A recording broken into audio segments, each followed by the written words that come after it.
지난 시간의 설교와 지금 오늘의 설교는 좀 이어집니다. 예수님과 바리새인들과의 충돌이 일어나고 있습니다.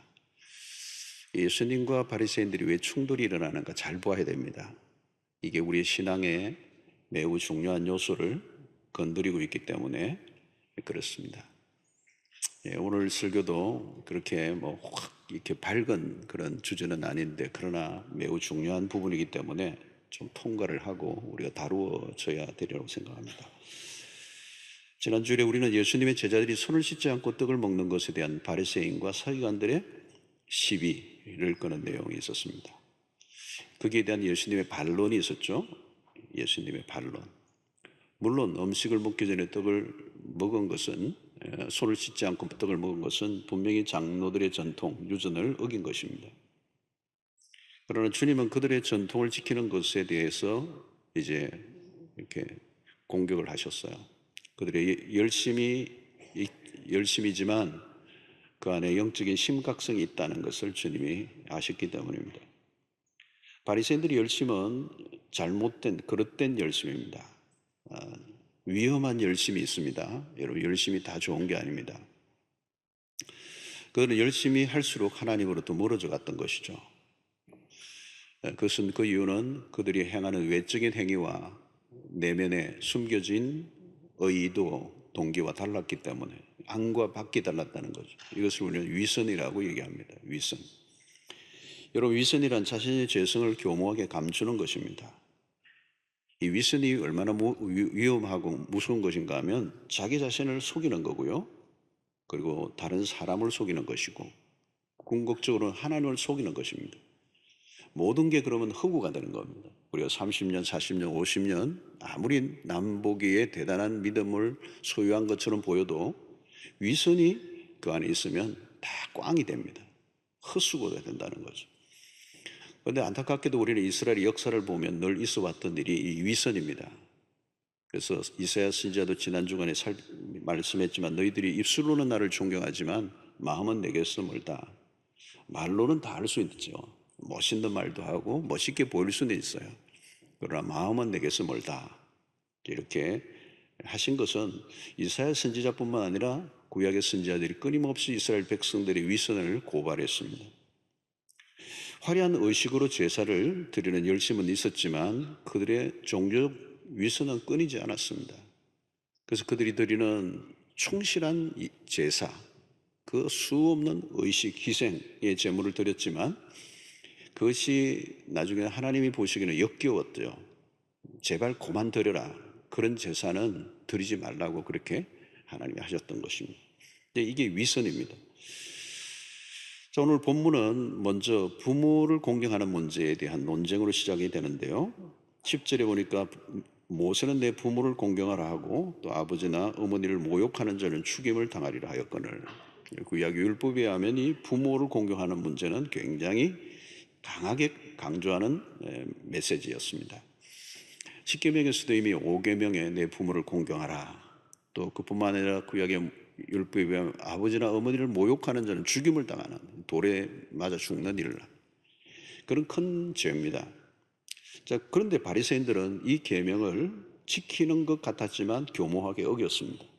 11절에 보니까 너희는 이르되 사람이 아버지에게나 어머니에게나 말하기를 내가 드려 유익하게 할 것이 고르반 곧 하나님께 드림이 되었다고 하기만 하면 그만이라 하고, 예수님이 지금 바리새인들을 지적한 겁니다. 이 고르반이라는 말은 하나님께 드렸음, 하나님께 드린 것을 의미합니다.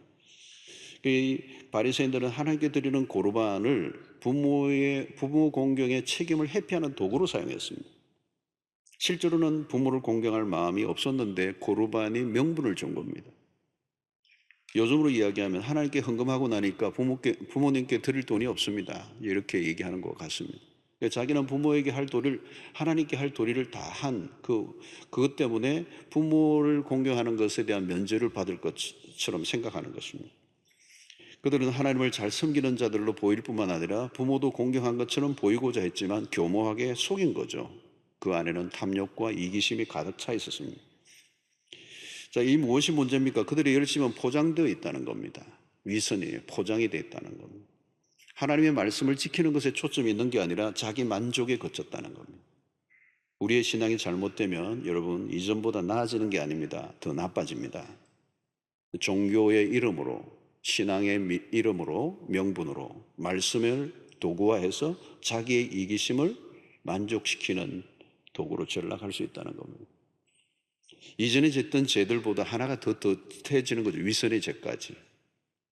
종교를 빙자한 죄의 종류와 방식이 더 늘어나게 됩니다. 그러니까 더 worse, 나빠진다는 거예요. 여러분, 우리도 마찬가지로 신앙생활 하다 보면 아는 게 많아져요. 말씀을 배우고 아는 것이 많은 것은 좋은 것입니다. 그런데 말씀을 자기식으로 이용하는 편법도 늘어날 수 있다는 겁니다. 몰라서 짓는 죄가 아니라 알아서 짓는 죄입니다. 말씀을 자기에게 유리하도록 끌어당기는 거죠. 그래서 성경을 모르는 게 아니라 성경을 가지고 죄를 짓습니다. 그리고 교모하게 자기화시키는 거죠. 자, 오늘 이 부모 공경에 관한 부분에서도 이미 그들은 신앙이 굉장히 도구화되고 이용하는 쪽으로 가고 있다는 것을 느끼게 되고, 이게 형식주의적인 신앙입니다. 겉으로는 화려하고 다 할 것 다 하고 하나님도 공경하고 부모도 공경하는 것 같은데 사실은 하나님도 사람도 다 공경하지 않고 자기의 유익을 따라 살아가고 있는 자들. 자, 오늘 이 정결함에 대한 논쟁이 이제 이어지는데 지난 주간과 연결이 되는 말씀이죠. 15절 16절 보니까 무엇이든지 밖에서 사람에게로 들어가는 것은 능히 사람을 더럽게 하지 못하되 사람 안에서 나오는 것이 사람을 더럽게 하는 것이니라 하시고, 예수님 매우 원색적인 표현을 하셨습니다. 주님이 던지시는 질문은 무엇입니까? 밖에서 들어가는 것이 더럽게 하는가? 안에서 나오는 것이 더럽게 하는가? 안에서 더러운 것이 나오는가 하는 것입니다. 정결함이 내면으로부터인가 외면적인 것으로부터인가 하는 것을 질문을 던지는 겁니다. 이건 매우 이제 우리의 신앙에 중요한 요소예요. 과연 손과 그릇만 열심히 씻으면 되는가? 겉만 깨끗하면 깨끗해진 것인가? 옷만 깨끗하게 입고 다닌다고 깨끗한 사람인가? 이제 그 얘기를 하는 것이죠, 여러분. 그들은 의식을 철저히 지켰지만 거룩과 거리가 멀었다는 것. 무엇이 우리를 정결하게 하는 것인가? 여러분, 예수님과 바리새인들과는 결정적인 차이가 있습니다. 바리새인들은 외적인 것에, 외형적인 것에 집중을 했다는 것. 손을 씻고 그릇을 씻는 것으로 정결하게 된다고 여겼다. 그러나 예수님은 입으로 들어가는 음식이 우리를 결코 더럽게 하는 것이 아니다. 엄밀히 따지면 음식은 거룩과 상관이 없다. 그런데 바리새인들은 거기에 모든 것을 다 걸었던 것입니다. 바리새인의 치명적인 결함은 무엇입니까? 겉모양에 겉만 깨끗했다는 거예요. 외적으로만 깨끗하는 것, 그거 쉬운 것입니다. 예수님은 항상 본질적이고 핵심을 다루십니다. 안으로 들어가는 것이 사람을 더럽게 하는 것이 아니라 마음에서 바깥으로 나오는 것들이 사람을 더럽게 한다. 주님은 바리새인들이 자랑스럽게 붙들고 있던 것들을 통째로 흔들어 놓으십니다. 표면적인 것이 아니라 내면적인 것들. 이런 손을 씻는 이 정결함의 의식들은 구약적 요소가 많습니다. 그러나 그리스도가 오심으로 모든 게 다 달라졌어. 눈에 보이는 것보다 눈에 보이지 않는 영역으로 시선을 옮기도록 하십니다. 그래서 여러분, 산상수훈에는 우리 예수님의 복음서를 보면 모든 초점이 외형적인 것에 내면적인 것으로 초점을 맞추고 있어요. 자, 그런데 당시에 서기관과 바리새인들은 이미 마인드셋, 생각이 딱 고정이 되어 있어요. 예수님 말씀이 지금 무슨 말씀인지 알아듣지를 못해요. 왜? 외형주의, 형식주의에 이미 고착되어 있는 그들은 예수님이 마음의 문제를 다루고 있다는 사실을 인식하지 못하고 있습니다. 자, 18절을 보면 제자들조차도 아직 깨닫지 못하고 있어요. 외적인 열심에 집착해 왔기 때문에. 외적 정결의식, 그것이 그들의 중심부에 있는 정통이었습니다. 그것은 유대인의 정체성과도 연결되는 요소였습니다. 여러분, 우리 역시 바리새인의 길로 갈 위험성이 있습니다. 경건 생활을 한다고 하는데 하나님이 보시기에는 전혀 의미가 없는 활동들로 분주할 수 있습니다. 잘못된 열심들이 우리에게 없는지 오늘 매우 살펴볼 필요가 있어요. 특히 한국 교회는 신앙적 외형주의 혹은 활동주의가 매우 익숙해져 있습니다. 활동이 나쁘다는 게 아닙니다. 우리가 정작 집중해야 할 마음은 도외시한 채 경건의 탈을 쓴 위선자로 전락할 위험성이 높다는 거예요. 자, 오늘 주님은 의식적인 정결의 허점을 이제 이렇게 지적하십니다. 19절 20절의 말씀을 보면 이런 마음으로 들어가지 아니하고 배로 들어가 뒤로 나감이라. 이 먹은 것은 그렇대. 이러므로 모든 음식물은 깨끗하다 하시니라. 또 이랬을 때 사람에게서 나오는 거짓 사람을 더럽게 하니라. 예수님은 입으로 들어가는 음식물이 우리를 더럽게 하는 게 아니라는 거예요. 음식물은 깨끗하다. 물론 외적인 정결을 무시하는 말씀은 아닙니다. 요즘 우리가 여러분 손을 많이 씻습니다. 손을 굉장히 많이, 코로나 팬데믹으로 일어난 현상 중에 하나는 손을 너무 열심히 씻습니다. 저도 손을 얼마나 씻었는지 건조해져 가지고요. 그 핸드크림이 요즘 진짜 필요하더라고요. 건조해지고 거칠거칠해졌어요. 무척이나 예민해 있습니다. 우리는 물론 손을 씻는 일은 중요하죠. 특히 손으로 음식을 먹는 문화 속에서는 손 씻는 일은 위생과 건강에 직결되는 것입니다. 그러나 주님은 진짜 무서운 것은 손에 묻어 있는 것이 너를 더럽게 하는 것이 아니다. 진짜 더러운 게 어디인 줄 아느냐?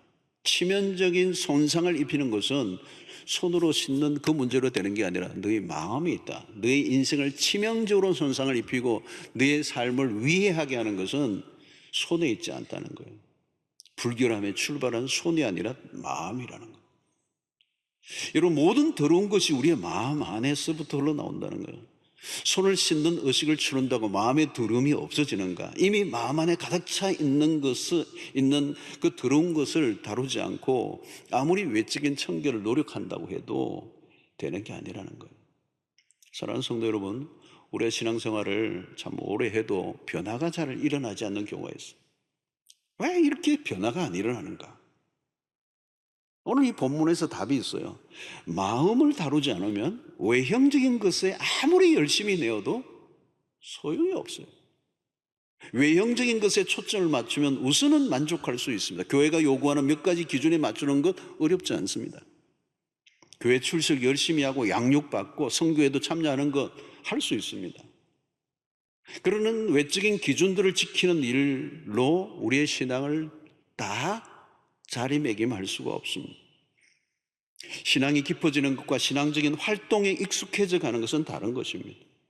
우리가 자주 목격하는 모습들이 그런 거죠. 겉으로는 매우 열심히 하는 사람인데 어느 날 보면 망가져 있습니다. 무너져 내려 있습니다. 중직자이기도 하고 누구보다 열심히 한 사람인데 영적으로는 심각하게 망가져 있을 수가 있습니다. 여러분, 우리가 다루어야 하는 것은 언제나 내면입니다. 내면에 무슨 일이 일어나고 있는가를 주시해야 한다는 거예요. 외적인 활동이 아니라 마음을 주시해야 된다는 거예요. 성도 여러분, 우리의 마음을 들여다보고 있습니다. 우리의 마음은 쉬지 않고 죄를 생산해내는 거대한 공장입니다. 공장. 우리의 마음이. 모든 더러운 것을 쏟아내는 진원지가 마음에 있다는 거예요. 그게 성경에 오늘 예수님이 하신 말씀입니다.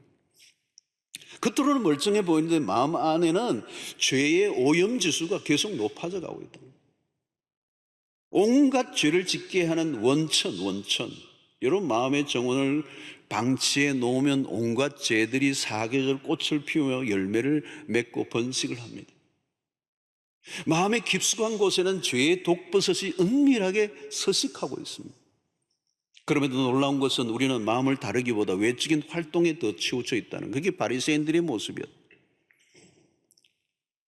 여러분, 사람들로부터 칭송을 받고 있지만 정작 그 마음으로는 상상할 수 없는 죄를 짓고 사는 일이 얼마든지 가능하다는 겁니다. 마음속에 깊이 뿌리내린 죄를 그대로 둔 채 다른 것에 몰두하고 있는 이 모습, 바로 바리새인들의 모습이고, 그 바리새인들은 전혀 알지 못하는 세계, 그게 마음이었습니다. 여러분, 마음속에 그들은 마음속에 있는 것을 숨기고 외적인 것으로 치장했습니다. 죄를 지으면 지을수록 열심으로 그것을 커버하고. 성도 여러분, 우리의 마음 안에 어떤 것들이 들어있습니까? 우리가 인정하고 싶지 않지만 우리 안에 있는 더러운 것들과 마주 대해야 합니다.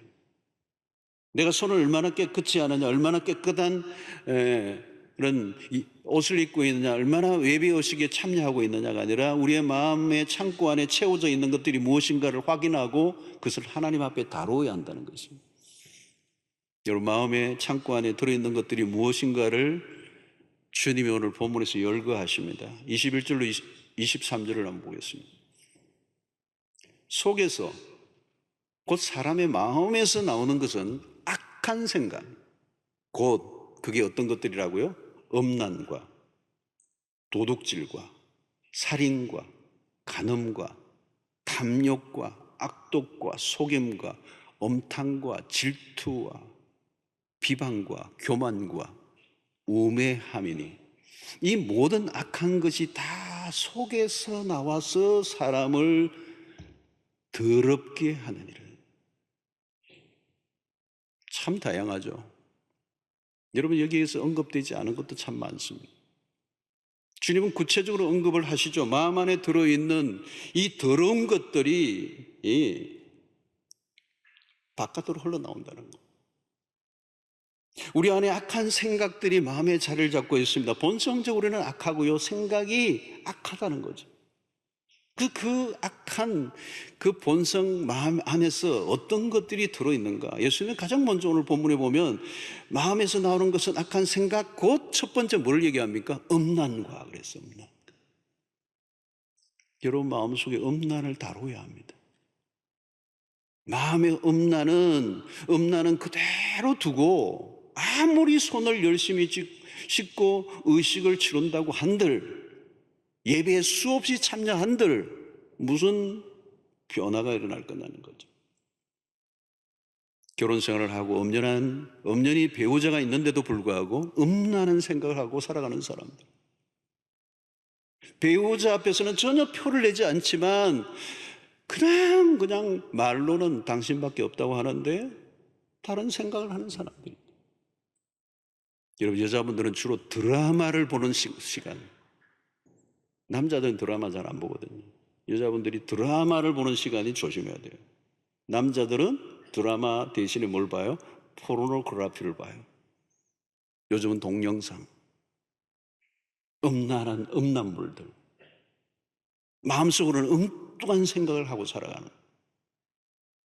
여러분, 오늘 이 본문을 보면 예수님이 마음속에 들어있는 더러운 것들에 대한 얘기는 첫 번째 음란을 얘기하는데요, 성적인 죄에 대한 언급이 세 가지입니다. 이 짧은 구절 안에 음란이 나오고요, 간음이 나오고요, 음탕이 나와요. 마음속에 이 음란의 문제가 숨겨진 채로, 그대로 둔 채로 하나님을 예배할 수 있느냐는 거예요. 그 다음에 여러분, 도둑질과 살인이 나옵니다. 구약의 다윗은 이스라엘이 존경받는 왕이었습니다. 모든 걸 다 가졌습니다. 근데 도둑질합니다. 무슨 도둑질이요? 남의 아내를 빼앗습니다. 간음이죠. 도둑질과 간음이 붙어 있습니다. 자신의 충신이고 빼앗은 그 여자의 남편이기도 한 우리아를 죽이는 살인죄를 범합니다. 도둑질, 간음, 살인죄 다 붙어 있습니다. 죄는 서로 깊이 연결되어 있습니다. 도둑 중에 도둑입니다. 상도둑입니다. 살인자 중에 살인자였습니다. 그런 끔찍한 죄가 어디로부터 나온 것입니까? 마음에서부터 나왔습니다. 한 여인을 품고 음란한, 생각하지 않아야 될 생각을 품었던 그 마음 안에서 이 엄청난 끔찍한 죄들이 막 줄줄이 흩어져 나오는 거예요. 그래, 이스라엘이 존경받는 왕이었습니다.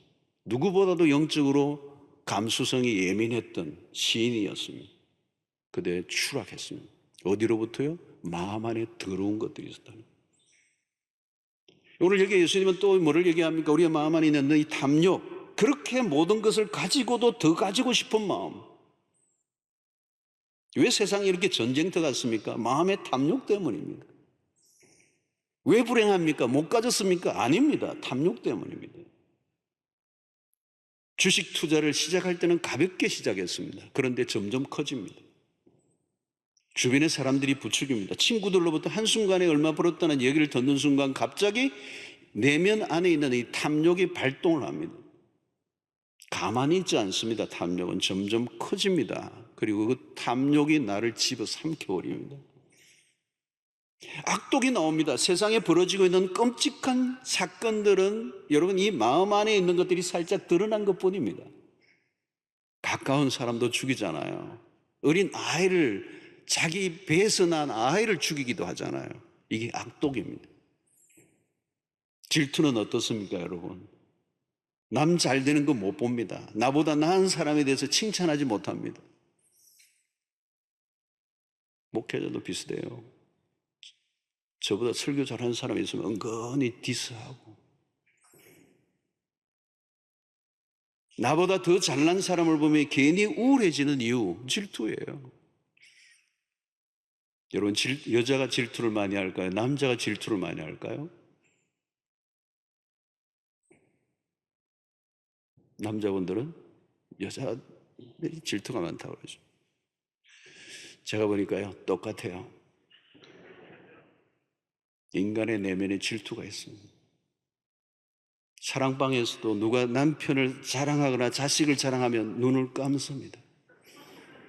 듣기 싫다는 얘기입니다. 안 그러면 화장실로 갑자기 갑니다. 시기와 질투, 내가 가지지 않은 것이 불행이 아니죠. 상대가 많이 가진 것 때문에 불행해야 하는 사람들.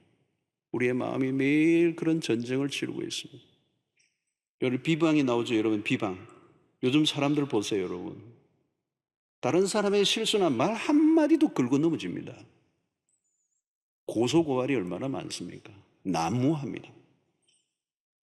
남의 실수와 잘못에 대해서는 조금도 용납하지 못합니다. 그러나 자신의 실수와 죄에 대해서는 어떻습니까? 결코 인정하지 않습니다. 영락없이 바리새인의 모습을 닮아 있어요. 비방과 교만은 연결되어 있습니다. 바리새인들은 다른 사람의 결점을 보는 눈이 발달했습니다. 남을 잘 판단하는 사람들 보십시오. 틀림없이 교만한 사람들입니다. 교만은 자신에 대한 무지에서 나온 것이죠. 자신에 대해서는 과장하고 다른 사람에 대해서는 축소하는 성향이 교만입니다. 그들은 하나님 앞에서 거룩보다 세리들과 다르다는 것으로 우쭐해야 하는 이 우월의식. 마지막으로 우매함을 주님이 다루십니다. 우리의 마음 안에 우매함이 있어요. 이 우매함은 어리석음을 얘기하는 거예요. 인간의 마음 안에 이 어리석음, 참 어리석도다. 깨달음이 전혀 없는 마음의 황폐한 상태, 우둔한 상태. 오늘 주님은 우리의 마음 안에 이 더러운 것들이 있다는 거예요. 더러운 것들이 가장 악취가 나는 진원지. 예레미야 17장 9절이죠. 만물보다 거짓되고 심히 부패한 것은 마음이라. 누가 능히 이를 알리오마는.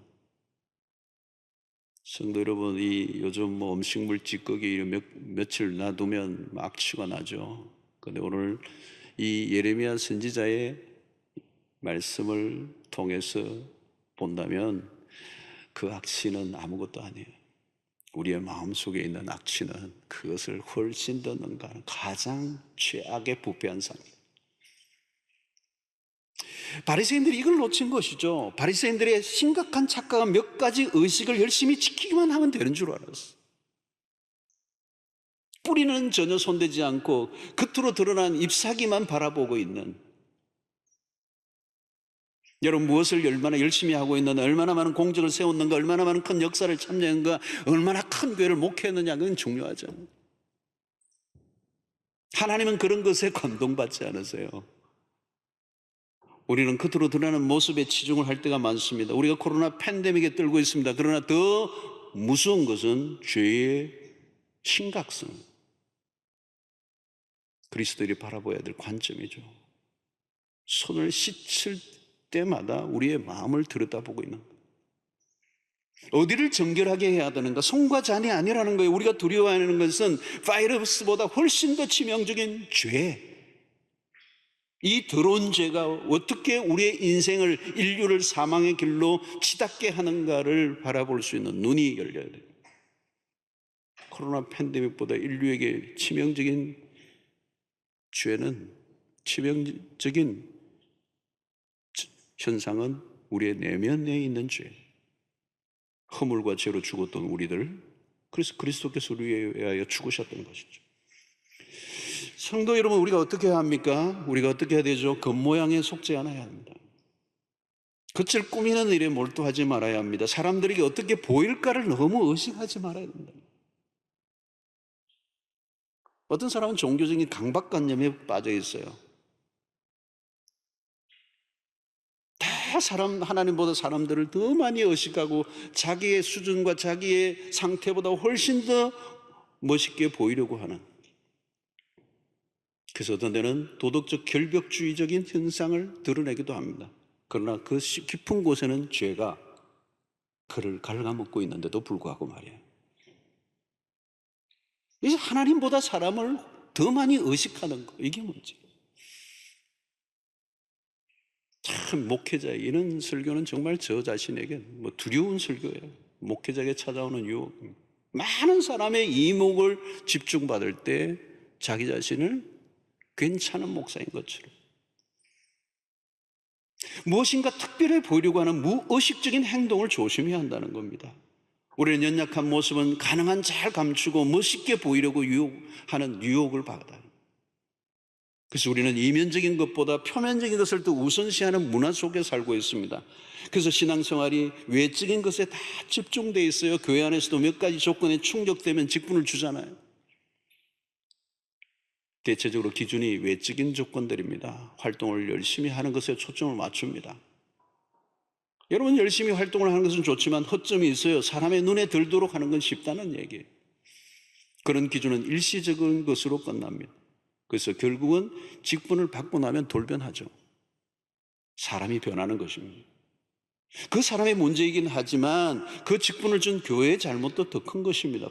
표면적인 것만 보고 속는 것입니다.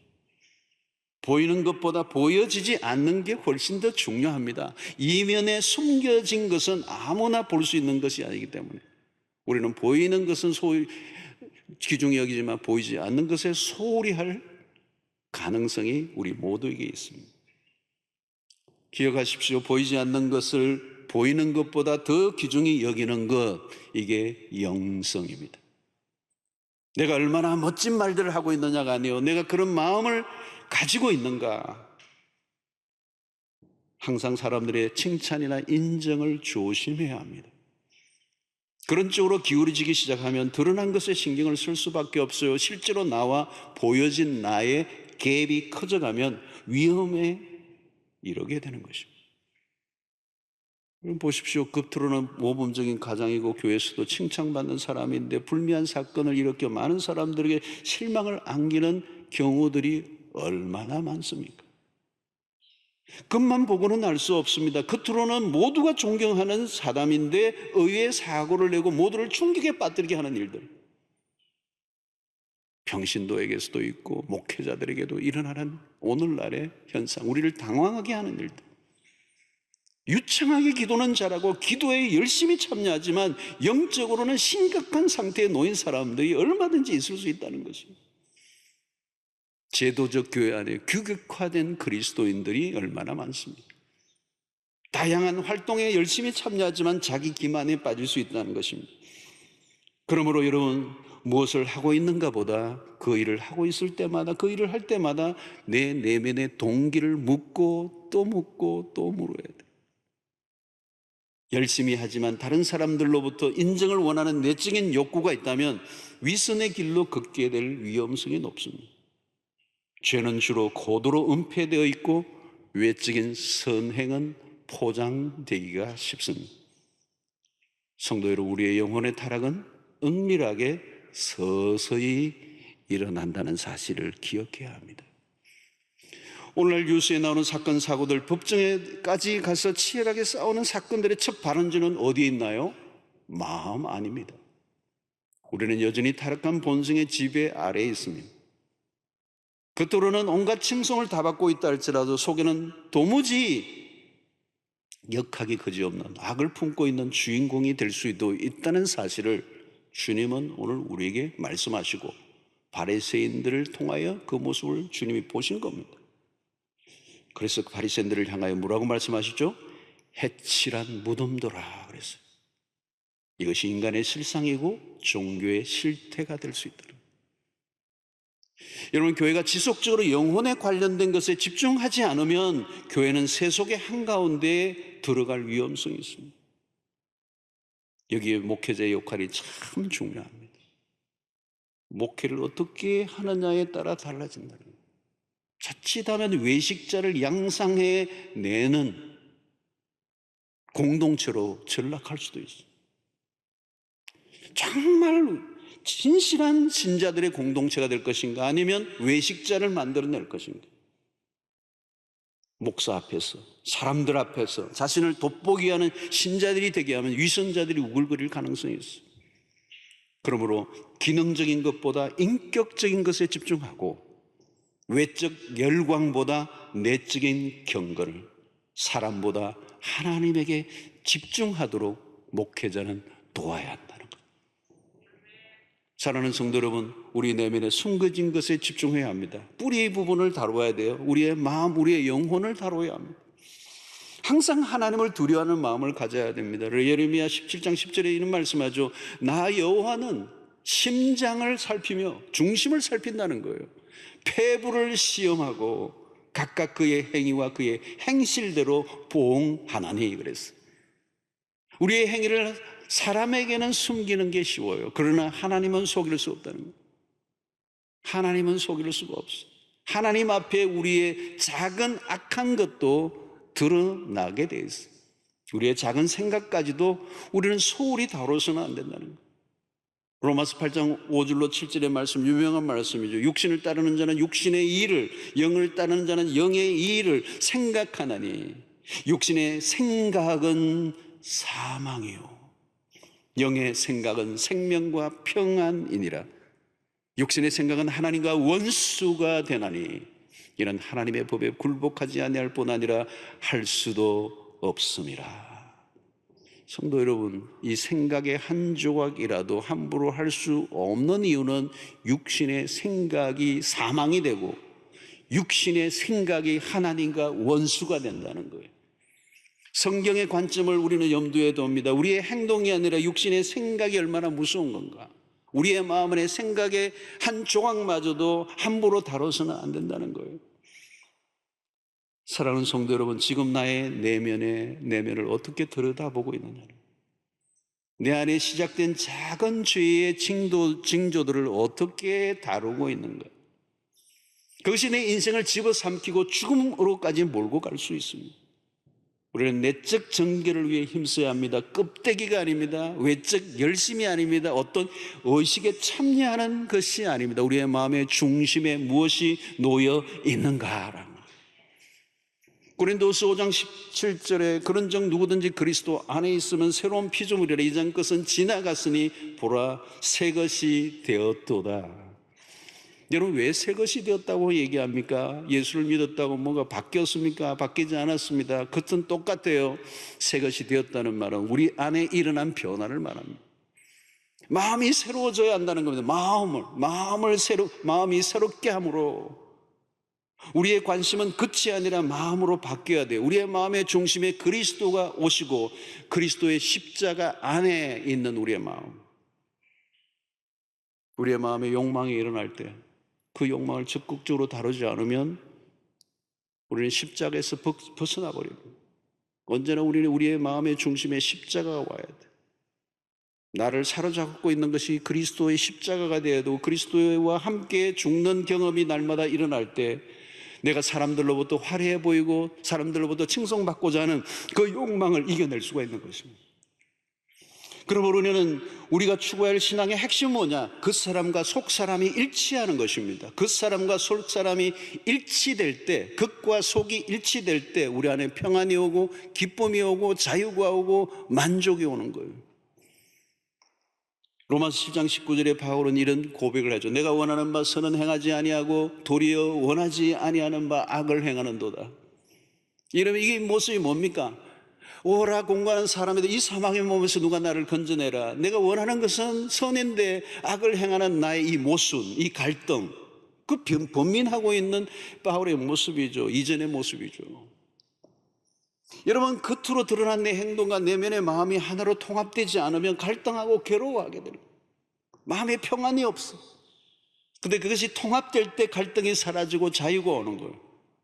여러분, 위선자는 평안이 없습니다. 자유가 없습니다. 늘 누군가를 의식하고 어떤 행동 하나하나에도 부자연스럽고 뭔가 자기를 꾸미고 가식이 있고 너무너무 불편한 거예요. 사랑하는 성도 여러분, 우리의 생각과 우리의 행동이 일치되는 은혜가 있게 되기를 축원합니다. 내가 정말 선한 생각을 한다면 선한 행동을 할 수 있는 이 통합, 이 속사람을 우리가 날마다 바라보아야 한다는 거예요. 여러분, 예배의 의식을 지키는 것도 중요하지만 마음을 다하는 진정한 예배를 하나님 앞에 드리고 있는 것, 남을 돕는 구제에 참여하는 것도 좋지만 정말 진실한 사랑으로 하는 것, 자신이 하는 일보다 멋있게 보이고자 꾸미려고 하지 말라는 거예요. 연기를 하지 말라는 거예요. 여러분, 차라리 안 하는 게 낫지 척하는 것을 버려라는 거예요. 무늬만 그리스도인, 겉만 화려한 그리스도인이 되어서는 안 되고 무엇을 하든지 진심을 담아 행하라는 거예요. 여러분, 사람들의 칭찬과 인정을 받으려는 욕망을 거부해야 합니다. 가분한 칭찬이 있을 때는 과감하게 물리쳐야 합니다. 혹시 누가 나를 비방하면 화부터 내지 말고요, 그 사람이 비방하는 것보다 훨씬 더 악한 내 내면에 악이 있는가를 살펴보아야 돼요. 사람들로부터 이목을 집중시키려 하지 마십시오. 다른 사람의 평판에 끌려다니지 마십시오.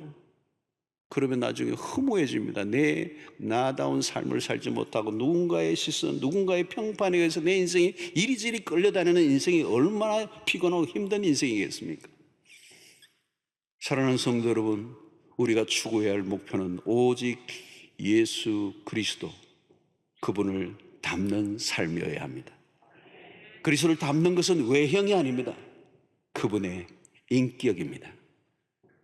다윗은 이런 고백을 하죠. 시편 51편 10절에 하나님이여 내 속에 정한 마음을 창조하시고 내 안에 정직한 영을 새롭게 하소서 그랬어요. 너무 멋있는 기도예요. 바세바 사건으로 일어난 그의 범죄 이후에 나단 선지자의 고발로 회개하며 그가 지었던 시 아니겠습니까? 내 속에 정한 마음을 창조해 주십시오. 깨끗한 마음을 날마다 새롭게 해 주십시오. 사랑하는 성도 여러분, 신앙생활을 하면 할수록 더 맑아져가고 투명해져 가기를 바랍니다. 포장하고 있는 것들을 하나하나 벗겨내시기를 바랍니다. 자신을 속이지 마세요. 여러분, 바리새인들이 가장 결정적인 죄는 자기 기만이에요. 자기를 속이는 거예요. 여러분, 오늘 주님은 이 말씀을 통하여 위선에서 돌이켜라는 거예요. 우리가 하나님을 기쁘시게 하는 길은 위선에서 돌이키지 않으면 안 돼요. 우리가 위선에서 돌이킬 때 하나님을, 우리가 진실된 모습으로 하나님 앞에 나아가는 걸 하나님이 받으시고요, 그리고 그 위선을 벗길 때 우리는 우리의 말과 행실이 일치를 이룰 때 우리는 세상의 사람들로부터 신뢰를 받는 그리스도인이 될 줄로 믿습니다. 지금까지 나의 신앙의 길을 다시 한번 돌아보시고 껍데기 신앙, 겉만 꾸미고 겉만 화려하게 했던 우리의 신앙의 패턴들을 들여놓고 외형적 활동주의의 신앙의 위험성을 우리가 인식하고 이제 내 마음을 날마다 돌아보고 내 마음 안에 끊임없이 일어나고 있는 이 죄의 충동들, 이 더러운 생각들, 그것들을 하나님의 말씀 앞에 다루고 진실한 고백으로 주님 앞에 나아가 우리의 마음을, 우리의 죄된 마음들을 하나님 앞에서 온전히 청산하고 제거하여 우리 안에 정직하고 새로운 영으로 충만하여 우리가 이웃을 대하고 하나님을 대하고 우리의 열심을 다할 때 하나님께서 그것을 인정해 주시리라고 믿습니다. 만약에 우리가 위선을 해결하지 않으면 우리의 신앙은 다 허무한 것이 되고 맙니다. 하나님을 영화롭게 할 수도 없고 우리의 삶이 세상 속의 빛과 소금이 될 수가 없어요. 이중적인 구조로는 빛과 소금이 될 수가 없어요. 우리가 온전한 진실된 그리스도인이 될 때 세상에서 진정한 빛과 소금의 역할을 감당하는 참 그리스도인으로 살아가고 그것이 하나님께 영광이 될 줄로 믿습니다. 오늘 또 우리가 마음을 집중하십시다. 중심을 날마다 바라보시고 내 안에 작은 죄라도, 작은 나쁜 생각이라도 하나님 앞에서 다룰 줄 아는 그 열심이 외적 열심보다 훨씬 더 중요하다는 사실을 깨닫고 바른 믿음 생활, 중심이 잡힌 건강한 그리스도로 회복되는 역사가 있게 되기를 축원합니다.